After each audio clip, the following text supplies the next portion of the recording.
Everyone welcome back to my channel. আজকের ভিডিওতে class 11-এর first সেমিস্টারের 3rd নাম্বার ইউনিট পুষ্টিতে প্রোটিনের ভূমিকা শুরু করতে চলেছি। এবং আজকের ভিডিওতে প্রোটিনের সংজ্ঞা, প্রোটিনের আমাদের বডিতে কী কী কাজ করে এবং অ্যামাইনো অ্যাসিডের সংজ্ঞা, তার ক্লাসিফিকেশান কত রকমের হয় এবং অ্যামাইনো অ্যাসিড কী জিনিসটা সেটা আমরা জানবো। এছাড়াও প্রোটিনের রাসায়নিক ধর্ম এবং ক্লাসিফিকেশান অফ প্রোটিন আমরা আজকে পড়ব। ভিডিওটা দুটো পার্ট থাকবে, এটা ফার্স্ট পার্ট। আগের ভিডিওতে আমরা কার্বোহাইড্রেট শেষ করেছি। ভিডিও যদি হেল্পফুল লেগে থাকে তাহলে চ্যানেলটাকে সাবস্ক্রাইব করো এবং পুরো ভিডিওটা দেখো। ইউনিটেই আমরা জেনেছি কার্বোহাইড্রেট সম্পর্কে, এবং কার্বোহাইড্রেট বোঝাতে গিয়ে আমি বলেছিলাম এটা একটি জৈব যৌগ। ঠিক তেমনই প্রোটিনও হচ্ছে একটি জৈব যৌগ, এবং প্রোটিন তৈরি হয় কার্বোহাইড্রেটের মতনই কার্বন, হাইড্রোজেন, অক্সিজেন নিয়ে। শুধু কেবলমাত্র প্রোটিন একটি জৈব যৌগ যার মধ্যে নাইট্রোজেন উপাদানটি এক্সট্রা থাকে। এখানে সংজ্ঞায় লেখা আছে কার্বন, হাইড্রোজেন, অক্সিজেন ও নাইট্রোজেন উপাদানের সমন্বয়ে গঠিত যে জৈব যৌগ জীবদেহের গঠন ও ক্ষয়পূরণের মুখ্য ভূমিকা গ্রহণ করে তাকে প্রোটিন বলে। আমরা এর আগেও জেনেছি যে মেনলি শর্করা বা কার্বোহাইড্রেট থেকে আমরা এনার্জি সোর্স পাই। যদিও প্রোটিনও দিতে পারে, 1 গ্রাম প্রোটিন থেকে আমরা 4.1 কিলো ক্যালোরি তাপশক্তি পেতে পারি, কিন্তু মেনলি প্রোটিন আমাদের শরীরে গঠন ও ক্ষয়পূরণের কাজই পালন করে। এবং এরপরে লেখা আছে উৎস। উৎস আমরা কম বেশি সবাই জানি। উদ্ভিজ্জ উৎস হচ্ছে ডাল, বাদাম, সয়াবিন, রাজমা। এর মধ্যে সয়াবিনে সবচেয়ে বেশি প্রোটিন থাকে, এবং প্রাণীজ উৎসের মধ্যে মাছ, মাংস, ডিম, দুধ, পনির ইত্যাদির মধ্যে থাকে। তো এরপরে আমরা চলে আসছি কাজ, মানে মানবদেহে প্রোটিনের কী কাজ। মানবদেহের ক্ষেত্রে প্রোটিন অত্যন্ত প্রয়োজনীয় উপাদান, কারণ প্রোটিন প্রোটোপ্লাজম গঠন করে। কোষ হচ্ছে আমাদের শরীরের সবচেয়ে ক্ষুদ্রতম এবং গঠনতম একক। ঠিক তেমনই যখন আমরা কোষের স্ট্রাকচার আঁকতে যাই বা সেলের স্ট্রাকচার, তখন আমরা দেখি যে প্রোটোপ্লাজম হচ্ছে সেই এরিয়াগুলো বা সেই লিভিং জীবন্ত পদার্থ যেটা আমাদের সাইটোপ্লাজম বা নিউক্লিয়াসে ঘিরে থাকে, এবং যার মধ্যে মেনলি বিপাক বা বৃদ্ধি এই কাজগুলো সম্পাদন হয়ে থাকে।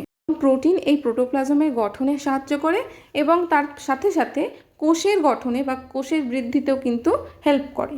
তো এরপরে আমরা প্রোটিনের কাজগুলো ভালোভাবে জানবো। এর প্রথম কাজ হলো দেহ বৃদ্ধি ও সুরক্ষণ।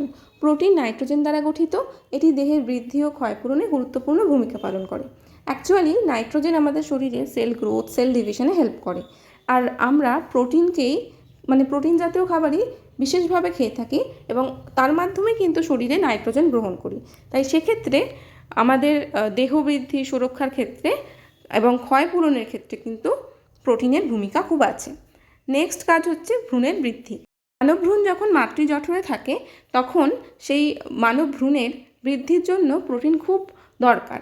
এই জন্যই প্রেগনেন্সি স্টেজেতে যখন কোনো মহিলা থাকছে তখন তাদেরকে দুধ এবং মাংস এই ধরনের খাবার কিন্তু বেশি করে খাওয়ানো হয়, বা ডাল, যে কোনো রকম উদ্ভিজ্জ বা প্রাণীজ প্রোটিন কিন্তু দেওয়া হয়, যাতে মানব ভ্রূণটার, মানে তার শরীরের মধ্যে যে বেড়ে উঠছে তারও যেন বৃদ্ধি হয়। অনেক ক্ষেত্রে দেখা যায় যে প্রোটিনের অভাবে গর্ভস্থ ভ্রূণের ঠিক মতন ওজন হয়নি, এবং লো বার্থ ওয়েটের বেবি জন্মাচ্ছে। তাছাড়াও অনেক ক্ষেত্রে কী হয়, বাচ্চার ঠিকভাবে প্রত্যেকটা অঙ্গ ডেভেলপ হয়নি, হাত পা ছাড়া বাচ্চা হতে পারে। তো সেক্ষেত্রে প্রোটিন খাওয়ানো কিন্তু প্রেগনেন্ট ওমেনকে খুব নেসেসারি। কাজ হলো রোগ প্রতিরোধ ক্ষমতা। খাদ্যের অ্যামাইনো অ্যাসিড দেহে অ্যান্টিবডি জাতীয় প্রোটিন উৎপাদনের মাধ্যমে দেহে প্রতিরোধ ব্যবস্থা গড়ে তোলে, যা মানবদেহকে রোগের সংক্রমণের হাত থেকে রক্ষা করে। অ্যামাইনো অ্যাসিড হলো প্রোটিনের স্মলেস্ট ইউনিট। মানে আমাদের শরীরে যেমন কার্বোহাইড্রেট গিয়ে হজম হওয়ার পর, শোষণ হওয়ার পর গ্লুকোজ ফর্ম দিচ্ছিল, গ্লুকোজ মানে সবচেয়ে সরলতম কার্বোহাইড্রেট, ঠিক সেরকমই আমাদের শরীরে যখন প্রোটিন গ্রহণ করি আমরা, সেটা হজমের পরে গিয়ে কিন্তু অ্যামাইনো অ্যাসিড তৈরি করে, এবং এই অ্যামাইনো অ্যাসিড হলো প্রোটিনের সরলতম একক। আমাদের শরীরে রোগ প্রতিরোধক ক্ষমতা থাকে বা ইমিউনিটি পাওয়ার। বাইরে থেকে যে সকল বস্তু বা ধরো যে কোনো ব্যাকটেরিয়া, ভাইরাস বা যে কোনো কিছু আমাদের শরীরে খারাপ কিছু করার জন্য ঢোকে, তাদেরকে অ্যান্টিজেন বলা হয়। এবং আমাদের শরীরে কিছু ইনবিল্ট অ্যান্টিবডি থাকে যারা আমাদের শরীরে সেনার মতন কাজ করে, তারা ওই অ্যান্টিজেনেদের সাথে লড়াই করে। তো এই অ্যান্টিবডি আমাদের শরীরে ঠিক মতন তৈরি হওয়া এবং তার পরিমাণটা ঠিক হওয়া খুবই গুরুত্বপূর্ণ। এবং প্রোটিনের যে অ্যামাইনো অ্যাসিডগুলি থাকে সেই অ্যামাইনো অ্যাসিডগুলি কিন্তু ওই অ্যান্টিবডিকে তৈরি করতে পারে। তাই আমাদের শরীরে প্রোটিন অ্যান্টিবডি তৈরির মাধ্যমে রোগ প্রতিরোধক ক্ষমতা বাড়ায় এবং সুস্থ রাখে এবং দেহের সুরক্ষা বজায় রাখে। নেক্সট হলো তাপশক্তি সরবরাহ। প্রোটিন শক্তি উৎস এবং 1 গ্রাম প্রোটিন কিন্তু জারিত হয়ে 4.1 কিলো ক্যালোরি শক্তি দিয়ে থাকে। এবং আমরা এটা আগের ভিডিওতেই দেখেছি জাস্ট যে কার্বোহাইড্রেট যখন আমাদের শরীরে ঘাটতি হয়ে যায়, খুব কম কার্বোহাইড্রেট গ্রহণ করছে আমাদের শরীর, তো সেই সময় কিন্তু প্রোটিন আমাদের শরীরে তাপশক্তি উৎপন্ন করে। নেক্সট কাজ হলো দুগ্ধ উৎপাদন। মাতৃস্তনে যে দুগ্ধ তৈরি হয় ব্রেস্ট মিল্ক, তার মধ্যে কিছু প্রোটিন জাতীয় উপাদানই থাকে, যেমন কেসিন, ল্যাক্টোঅ্যালবুমিন এবং ল্যাক্টোগ্লোবিউলিন। এই প্রোটিন জাতীয় উপাদানগুলি তৈরি হওয়ার জন্য ডায়েটের থ্রুতে প্রোটিন গ্রহণ করতে হবে। মানে যে মা ব্রেস্ট মিল্ক তৈরি হচ্ছে যার শরীরে, তার কিন্তু ডায়েটে মানে ভালো পরিমাণ প্রোটিন থাকা দরকার। তার ফলেই তার মাতৃদুগ্ধে এই কেসিন, ল্যাক্টোঅ্যালবুমিন, ল্যাক্টোগ্লোবিউলিন থাকবে, যা তার শিশুর শরীরে ঢুকবে থ্রু মিল্ক। তো যদি শিশুদের দেহে এই প্রোটিনের চাহিদা পূরণ করতে হয়, তাহলে তার মায়েরও কিন্তু ডায়েটে প্রোটিন রাখতে হবে। তার ফলে এই উপাদানগুলি তার ব্রেস্ট মিল্কে পাওয়া যাবে। কাজ হলো অম্ল ও ক্ষারের সাম্যতা বজায় রাখা। প্রোটিন বাফার হিসেবে কাজ করে। বাফার হচ্ছে এমন একটা পদার্থ যা অ্যাসিড এবং বেসের ব্যালেন্স ক্রিয়েট করে রাখে। তাই প্রোটিন আমাদের শরীরে এমন একটা কন্ডিশন ক্রিয়েট করে যার মাধ্যমে আমাদের বডি পুরোপুরি অ্যাসিডিক হয়ে যায় না বা পুরোপুরি বেসিক হয়ে যায় না, সেটার একটা ব্যালেন্স ক্রিয়েট করে রাখে। তো প্রোটিন অম্ল ও ক্ষারের সাম্যতা এভাবে বজায় রাখে। নেক্সট কাজ হলো হরমোন উৎপাদন। প্রোটিন মানবদেহে বিভিন্ন প্রকার হরমোন উৎপাদনে সাহায্য করে। Insulin, glucagon, ACTH, STH, GTH, oxytocin, vasopressin প্রভৃতি। প্রোটিনের নেক্সট খুব গুরুত্বপূর্ণ কাজ হলো উৎসেচক উৎপাদন। উৎসেচককে এনজাইম বলা হয় এবং এই এনজাইম আমাদের শরীরের যে কোনো রাসায়নিক বিক্রিয়া ঘটানোর জন্য দায়ী। আমাদের শরীরে যে বিপাক ক্রিয়া হয় কার্বোহাইড্রেট থেকে, মানে আমরা যে বলছি এই কার্বোহাইড্রেট প্রোটিন গ্রহণ করছে এবং সেটা শক্তি উৎপন্ন করছে, এই শক্তি উৎপন্নটা হয় আমাদের শরীরে অনেকগুলো কেমিক্যাল রিয়াকশান হওয়ার ফলে। তো এই কেমিক্যাল রিয়াকশানগুলো তখনই সম্ভব যখন এই উৎসেচক কাজ করবে। তো এই উৎসেচকগুলো তৈরি হওয়ার জন্য কিন্তু আমাদের প্রোটিন লাগবেই। কাজ হলো মনন বিকাশ। আমাদের মনের শক্তির বিকাশ ঘটায় প্রোটিন, এবং শৈশবে প্রথম শ্রেণীর প্রোটিনের অভাব হলে শিশুর বিকাশ ঠিক হয় না এবং পরিণত বয়সেও এর প্রভাব কিন্তু দেখা যায়। একটা গুরুত্বপূর্ণ কাজ হলো কার্বোহাইড্রেট ও ফ্যাট সংশ্লেষ। আমাদের শরীরে যে প্রোটিন যাচ্ছে এবং সেটা পরিপাক হয়ে এবং শোষণ হওয়ার পরে অ্যামাইনো অ্যাসিড তৈরি করছে। এই অ্যামাইনো অ্যাসিড ডিঅ্যামাইনেশন এবং ট্রান্সঅ্যামাইনেশন, এই দুটো হচ্ছে কেমিক্যাল রিয়াকশান। এই রাসায়নিক বিক্রিয়ার মাধ্যমে আমাদের শরীরে কী করবে, নাইট্রোজেনটাকে বাদ দিয়ে দেবে। যদি আমাদের কার্বোহাইড্রেট এবং ফ্যাট সংশ্লেষ করতে হয়, তাহলে অ্যামাইনো অ্যাসিডের মধ্যে এক্সট্রা আছে নাইট্রোজেন, বা প্রোটিনের মধ্যে এক্সট্রা থাকছে নাইট্রোজেন, নাইট্রোজেনটাকে বাদ দিয়ে দিল। দেওয়ার পরেও থাকছে কার্বন, হাইড্রোজেন এবং অক্সিজেন। এই তিনটে অণু দিয়ে কিন্তু কনভার্সন হয়ে যায় বা রূপান্তরিত হয়ে যায় কার্বোহাইড্রেট বা ফ্যাটে। ফলে দেহেতে যদি কার্বোহাইড্রেট বা ফ্যাটের খুব কমতি থাকে, তখন কিন্তু প্রোটিন এইভাবে রূপান্তরিত হয়ে এই কার্বোহাইড্রেট এবং ফ্যাট সংশ্লেষ করতে পারে। নেক্সট কাজ হলো দৃষ্টিশক্তিতে ভূমিকা। আমাদের চোখের একটা গুরুত্বপূর্ণ লেয়ার বা পর্দা হলো রেটিনা, এবং এই রেটিনার মধ্যে রড কোষ থাকে এবং কোন কোষ থাকে।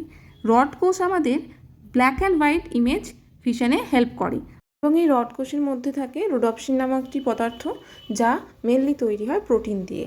তাই আমাদের দৃষ্টিশক্তিতে প্রোটিন কিন্তু সাহায্য করে। নেক্সট কাজ হলো নাইট্রোজেন সমতা। প্রোটিন যেহেতু নাইট্রোজেন দ্বারা গঠিত হয়, তাই দেহে নাইট্রোজেনের সাম্যতা বজায় রাখে প্রোটিন। জানবো প্রোটিনের গঠন সম্পর্কে, এবং প্রোটিনে নাইট্রোজেন থাকে প্রায় 16 বা 16%। প্রোটিনের স্ট্রাকচারের ব্যাপারে যখন বলতে যাব, তখন সবার প্রথম এটাই আসবে যে প্রোটিনকে ক্ষুদ্র ক্ষুদ্র অংশে বিভক্ত করলে অ্যামাইনো অ্যাসিড পাওয়া যায়। তার মানে অ্যামাইনো অ্যাসিড হচ্ছে প্রোটিনের স্মলেস্ট ইউনিট। এবং এর পরে লেখা আছে, দেখো, প্রত্যেকটি অ্যামাইনো অ্যাসিডে কমপক্ষে একটি অ্যামিনোমূলক বন্ড NH2 এবং একটি কার্বক্সিমূলক বন্ড COOH থাকে। ঠিক যেমনটা আমরা গ্লুকোজের ক্ষেত্রে পড়েছিলাম, অ্যালডিহাইড, কিটোন থাকছে, মানে এগুলো প্রত্যেকটা স্ট্রাকচার ওয়াইজ স্পেসিফিক হয়ে থাকে। তাই অ্যামাইনো অ্যাসিডের স্ট্রাকচারেও কিন্তু বন্ড NH2 আর বন্ড COOH কিন্তু থাকবে। এর মধ্যে যে কার্বক্সিল মূলকটি আছে সেটি অম্লধর্মী, মানে অ্যাসিডিক ইন নেচার, আর যে NH2 বা অ্যামিনোমূলকটি আছে সেটি ক্ষারধর্মী বা বেসিক। তাই এই অ্যাসিড বেস দুটোর ব্যালেন্স হয়ে যায়, কারণ যেহেতু এর মধ্যে তীব্র অ্যাসিডিক ব্যাপারটা নেই বা তীব্র বেসিক ব্যাপারটা নেই, দুটো মূলকই একসাথে স্টে করছে, তাই প্রোটিন বাফার হিসেবে কাজ করে। দেখো এই স্ট্রাকচারটার দিকে, এখানে মাঝখানে আছে একটা কার্বন, এবং তোমরা কেমিস্ট্রিতে হয়তো পড়ছো যে কার্বনের যোজ্যতা 4, তার মানে কার্বনের 4টে হাত আছে। তো এই 4টে হাতে 4 রকমের কম্পোনেন্টকেও ধরে আছে। এখন বলা হয়েছে যে একটা NH2 থাকবে, একটা দেখো লেফট সাইডে আছে এবং রাইট সাইডে আছে COOH, এবং তার ছাড়াও কার্বনের যে দুটো হাত ফাঁকা থাকছে তার মধ্যে একটা হাতে থাকবে H, একটা হাইড্রোজেন, আর একটা হাতে আছে দেখো R। এই R যে জিনিসটা আছে ওটার কিন্তু মান ভ্যারি করে। বিভিন্ন রকমের প্রোটিন হয় এবং এই প্রোটিনগুলি আলাদা আলাদা অ্যামাইনো অ্যাসিড দিয়ে তৈরি হয়, এবং প্রত্যেকটি অ্যামাইনো অ্যাসিডের সংকেতের ক্ষেত্রে কিন্তু এই R ভ্যারি করবে। R এর জায়গায় কিছু কিছু চেঞ্জেস আসবে, তাহলে একটার থেকে আর একটাকে ডিফারেন্সিয়েট করা যাবে। পেপটাইড বন্ধনী বা পেপটাইড বন্ড কাকে বলে, এটা একটি গুরুত্বপূর্ণ কোয়েশ্চেন। তো 2 নম্বরে হয়তো এসে থাকে। মেনলি পেপটাইড বন্ড হলো একটি অ্যামাইনো অ্যাসিডের সঙ্গে, মানে অ্যামাইনো অ্যাসিডের যে অ্যামিনো মূলকটা আছে বন্ড NH2, তার সঙ্গে অন্য একটি মানে একদম ডিফারেন্ট, সেইটার নয়, অপর একটি অ্যামাইনো অ্যাসিডের কার্বক্সিল মূলক যুক্ত হয়ে যাওয়াকে। এভাবে দুটি অ্যামাইনো অ্যাসিডের মধ্যে NH বন্ড CO লিঙ্কেজ গঠিত হয়, এবং এই NH বন্ড CO লিঙ্কেজকে পেপটাইড বন্ধনী বলে। এইভাবেই অনেকগুলো অ্যামাইনো অ্যাসিড পরস্পর যুক্ত হয়ে হয়ে হয়ে হয়ে একটা লম্বা চেন বানিয়ে এক রকমের প্রোটিন বানায়। হাইড্রেটের সময় আমরা পড়েছিলাম যে একটা গ্লুকোজ অণু আর একটা গ্লুকোজ অণুর সাথে আলফা 1,6 গ্লাইকোসাইডিক লিঙ্কেজ বা গ্লাইকোসাইডিক লিঙ্কেজ করে একে অপরের সাথে যুক্ত হয়। ঠিক তেমনই প্রোটিনের ক্ষেত্রে এই অ্যামাইনো অ্যাসিডগুলি যুক্ত হয় পেপটাইড বন্ডের মাধ্যমে, এবং যখনই একটা করে পেপটাইড বন্ড তৈরি হয় তখনই এক অণু করে জল বেরিয়ে যায় বা জল মুক্ত হয়। যখন দুটি অ্যামাইনো অ্যাসিড, ভিন্ন অ্যামাইনো অ্যাসিড পরস্পরের সাথে যুক্ত হচ্ছে একটা পেপটাইড বন্ডের মাধ্যমে, তখন সেই অণুটা যেটা তৈরি হলো নতুন, তাকে ডাইপেপটাইড বলা হচ্ছে। ছবিতে এইখানে দুটো অ্যামাইনো অ্যাসিড পেপটাইড বন্ধনী মাধ্যমে COHN এর মাধ্যমে যুক্ত হয়েছে এবং একটি ডাইপেপটাইড তৈরি করেছে, এবং এই ডাইপেপটাইড যে তৈরি হলো দুটো অ্যামাইনো অ্যাসিড জুড়ে, তার কিছু রাসায়নিক প্রপার্টি থাকে, তো সেগুলোই বলা হচ্ছে। দুটি অ্যামাইনো অ্যাসিড পরস্পর যুক্ত হয় তখন ডাইপেপটাইড, 3টে যুক্ত হলে ট্রাইপেপটাইড, 4টে হলে টেট্রা, এরকম করে জুড়তে জুড়তে একটা অ্যামাইনো অ্যাসিডের চেন তৈরি করতে পারে, এবং তখন সেটিকে পলিপেপটাইড চেন বলে, ঠিক যেমন পলিস্যাকারাইড। অনেকগুলো অ্যামাইনো অ্যাসিড জুড়ে যে পলিপেপটাইড চেন তৈরি হয়, সেই রকম আবার পলিপেপটাইড অনেকগুলো চেন নিয়ে একটা বৃহৎ প্রোটিন অণু তৈরি হয়। তো প্রোটিন অণু একটি বৃহদাকার পলিপেপটাইড যৌগ, এবং প্রোটিনের একটি অণুতে হাজার হাজার অ্যামাইনো অ্যাসিড থেকে থাকে। এবার অ্যামাইনো অ্যাসিড টার্মটি আসছে, এবং এখন এখানে ডেফিনেশন লেখা আছে। প্রোটিনের মূল উপাদান অ্যামিনোমূলক যুক্ত কার্বক্সিলিক অ্যাসিডকেই অ্যামিনো অ্যাসিড বলে। তার মধ্যে কী কী থাকবে? NH2 আর COOH, এই দুটো মূলকে কিন্তু প্রেজেন্ট। বৃহদাকার প্রোটিনের অণুকে জল বিশ্লিষ্ট করলে অ্যামাইনো অ্যাসিড পাওয়া যায়। ঠিক যেমনটা আমরা কার্বোহাইড্রেটকে জল দিয়ে ভেঙেছিলাম, আর্দ্র বিশ্লেষিত পেয়ে আমরা গ্লুকোজ পেয়েছিলাম, তো ঠিক তেমনই প্রোটিনকে যখন আমরা অনেক ভাঙবো তখন কিন্তু লাস্ট গিয়ে অ্যামাইনো অ্যাসিডে দাঁড়াবে। অ্যামাইনো অ্যাসিডকেই বিল্ডিং ব্লক বলে। ঠিক যেমনটা ইট গেঁথে গেঁথে একটা বাড়ি তৈরি হয়, ঠিক তেমনই অনেকগুলো অ্যামাইনো অ্যাসিড জুড়ে জুড়ে একটা পলিপেপটাইড চেন তৈরি করে, এবং সেখান থেকে আবার পলিপেপটাইড চেন অনেকগুলো মিলে একটা প্রোটিন তৈরি করে। জানতে হবে অ্যামাইনো অ্যাসিডের ক্লাসিফিকেশন। অ্যামাইনো অ্যাসিড কিন্তু দেহে সংশ্লেষ হতে পারে বা সিনথেসিস হতে পারে। তো দেহে যে সংশ্লেষ হয় তার উপর ভিত্তি করে অ্যামাইনো অ্যাসিডকে দুভাগে ভাগ করা হয়েছে। সেই দুটি হলো অত্যাবশ্যক অ্যামাইনো অ্যাসিড এবং অনাবশ্যক অ্যামাইনো অ্যাসিড। অত্যাবশ্যক বা এসেনশিয়াল অ্যামাইনো অ্যাসিডগুলি হলো যেই রকমের অ্যামাইনো অ্যাসিড আমাদের শরীরে সংশ্লেষিত হতে পারে না, মানে আমাদের বডি সিনথেসাইজ করতে পারে না, এবং যাদেরকে ডায়েটের থ্রুতে আমাদেরকে গ্রহণ করতে হবেই, তাছাড়া কোনো উপায় নেই, সেটাই হলো অত্যাবশ্যক অ্যামাইনো। এগুলো নাম আছে। শিশুদের ক্ষেত্রে এটি 10টি, মানে শিশুদেরকে 10 রকমের অ্যামাইনো অ্যাসিড ডায়েটের থ্রুতে দিতেই হয়, এবং প্রাপ্তবয়স্কদের ক্ষেত্রে এটি 8টি। Valine, isoleucine, leucine, lysine, methionine, phenylalanine, tryptophan, threonine, এই নামগুলো ভালো করে জেনে রাখবে, কারণ এগুলো কোয়েশ্চেনে আসে। এখানে 8টি নাম লেখা আছে। এইগুলো প্রাপ্তবয়স্কদের ক্ষেত্রে অত্যাবশ্যক, এবং শিশুদের ক্ষেত্রে যেহেতু 10টি লেখা আছে, তার মানে ওদের জন্য 2টো এক্সট্রা অ্যামাইনো অ্যাসিড কিন্তু ডায়েটের থ্রুতে থাকতেই হবে। তো সেই দুটোর নাম হলো আর্জিনিন এবং হিস্টিডিন। এরপর হলো অনাবশ্যক অ্যামাইনো অ্যাসিড বা নন এসেনশিয়াল অ্যামাইনো অ্যাসিড। এই ধরনের অ্যামাইনো অ্যাসিড বডিতে সিনথেসিস হতে পারে বা দেহ সংশ্লেষ করতে পারে। একটু আগে জানছিলাম যে প্রোটিন কিন্তু কার্বোহাইড্রেট ফ্যাটে কনভার্ট হতে পারে, ঠিক তেমনই কার্বোহাইড্রেটও প্রোটিনে কনভার্ট হতে পারে। কার্বোহাইড্রেটের মধ্যে নাইট্রোজেন থাকে না এবং শুধুমাত্র ওই নাইট্রোজেনটাকে গ্রহণ করে কিছু কিটো অ্যাসিড কিন্তু অ্যামাইনো অ্যাসিডে কনভার্ট হতে পারে এবং অ্যামাইনো অ্যাসিড তৈরি করে। এইভাবেই দেহে সংশ্লেষ হয় এবং অনাবশ্যক অ্যামাইনো অ্যাসিডগুলি বডিতে তৈরি হয়। তো এর মধ্যে কয়েকটা উদাহরণ দেওয়া আছে: টাইরোসিন, গ্লাইসিন, প্রোলিন, সিস্টিন। তো যেহেতু এই অ্যামাইনো অ্যাসিডগুলো আমাদের শরীরেই তৈরি হতে পারে, তাই জন্য এদেরকে খাবারের থ্রুতে কিন্তু না নিলেও চলে, তাই এদেরকে অনাবশ্যক বা নন এসেনশিয়াল অ্যামাইনো অ্যাসিড বলছে। সংশ্লেষের ওপর ভিত্তি করে এই দুভাগে ভাগ করা যাচ্ছে এবং অ্যামাইনো অ্যাসিডের রাসায়নিক বৈশিষ্ট্যের উপর ভিত্তি করেও কয়েক ভাগে ভাগ করা যায়। তার মধ্যে এক হলো ক্ষারীয় অ্যামাইনো অ্যাসিড। যেই ধরনের অ্যামাইনো অ্যাসিডগুলি অতিরিক্ত ক্ষারীয়মূলক থাকে, NH2 মূলক বেশি থাকে, তাদেরকে বলে, যেমন লাইসিন, আর্জিনিন, হিস্টিডিন। আম্লিক অ্যামাইনো অ্যাসিড আছে যাদের মধ্যে আম্লিক গ্রুপটা বেশি থাকে, মানে বন্ড COOH, যেমন aspartic acid, glutamic acid. Next আসছে কিটোজেনিক অ্যামাইনো অ্যাসিড এবং অ্যান্টি কিটোজেনিক বা glucogenic amino acid. Ketogenic amino acid mainly ভেঙে গিয়ে কিটোন বডি তৈরি করতে পারে, যেমন আইসোলিউসিন, লিউসিন। আর অ্যান্টি কিটোজেনিক বা গ্লুকোজেনিক হচ্ছে সেই ধরনের অ্যামাইনো অ্যাসিড যেগুলো আমাদের বডিতে গ্লুকোনিওজেনেসিস প্রক্রিয়ার মাধ্যমে কিন্তু কনভার্ট হয়ে গ্লুকোজ তৈরি করে, যেমন অ্যালানিন, গ্লাইসিন। এছাড়াও আছে সালফারযুক্ত অ্যামাইনো অ্যাসিড, মানে যে অ্যামাইনো অ্যাসিডে সালফার গ্রুপ অ্যাটাচ হয়ে থাকে। এরপর দেখো অ্যামাইনো অ্যাসিডের কাজগুলো লেখা আছে। মেনলি অ্যামাইনো অ্যাসিডের কাজ আর প্রোটিনের কাজ একই, তো তোমরা পড়ে নিও এখানটা। 20টির মতন অ্যামাইনো অ্যাসিড আছে যা আমরা খাবার থেকে গ্রহণ করে থাকি এবং অত্যাবশ্যক এবং অনাবশ্যক দুটো অ্যামাইনো অ্যাসিড মিলিয়ে তাদের কাজ এখানে লেখা আছে। পার্টিকুলার কিছু কাজ পার্টিকুলার কোনো অ্যামাইনো অ্যাসিড করে, তো এগুলো শর্ট কোয়েশ্চেনের জন্য ইম্পর্টেন্ট। এগুলো আমি PDF-এ অ্যাটাচ করে দেবো, এখান থেকে পড়ে নিও। Lysine, glutamic acid, arginine, lysine, methionine, cystine, এগুলোর প্রত্যেকটার আলাদা আলাদাভাবে কাজ লেখা আছে। এরপর আসছে সীমাবদ্ধ অ্যামাইনো অ্যাসিড বা লিমিটিং অ্যামাইনো অ্যাসিড। কোনো প্রোটিনে অ্যামাইনো অ্যাসিডের ঘাটতি থাকলে তাকে সীমাবদ্ধ অ্যামাইনো অ্যাসিড বলে। যেমন কোনো খাদ্যবস্তু, যেমন ধরো চাল, গম। চাল, গমের মধ্যে লাইসিন ও থ্রিওনিন অ্যামাইনো অ্যাসিডটি নেই। আবার সুটি ও ডাল জাতীয় খাবারের মধ্যে মিথিওনিন ও ট্রিপ্টোফ্যান নেই।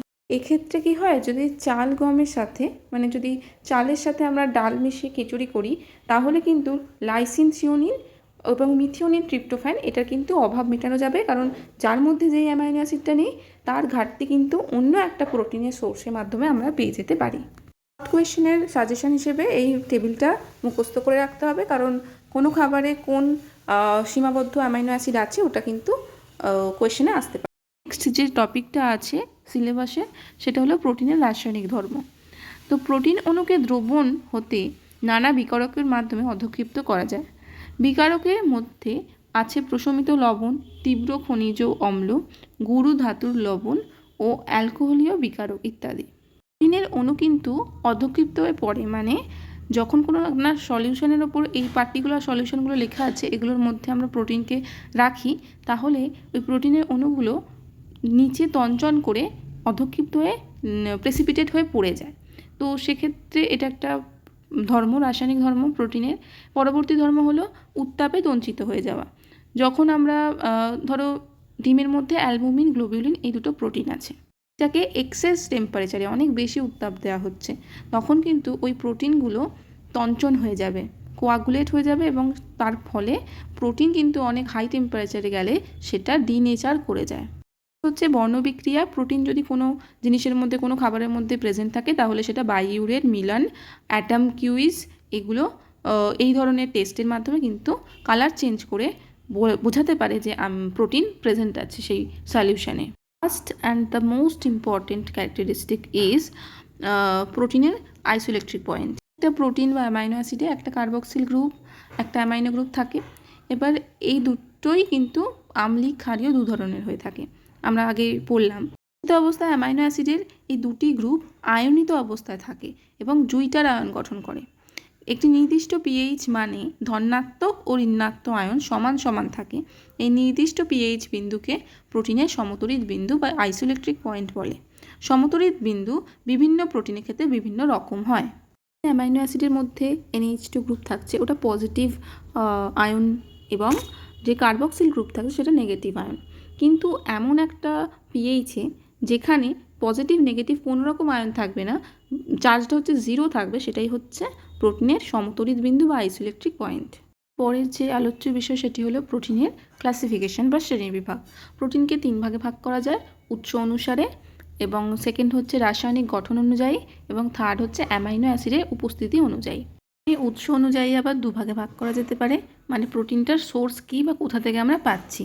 এক হলো প্রাণীজ প্রোটিন, আমরা যে কোনো রকম প্রাণী থেকে এই প্রোটিন পেয়ে থাকি, যেমন মাছ, ডিম, মাংস, দুধ।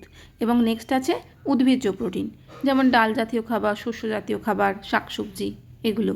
সে ক্লাসিফিকেশনের রাসায়নিক গঠন অনুযায়ী সেটিকে ফার্দার 3 ভাগে ভাগ করা যায়, সরল প্রোটিন, সংযুক্ত প্রোটিন এবং লব্ধ প্রোটিন।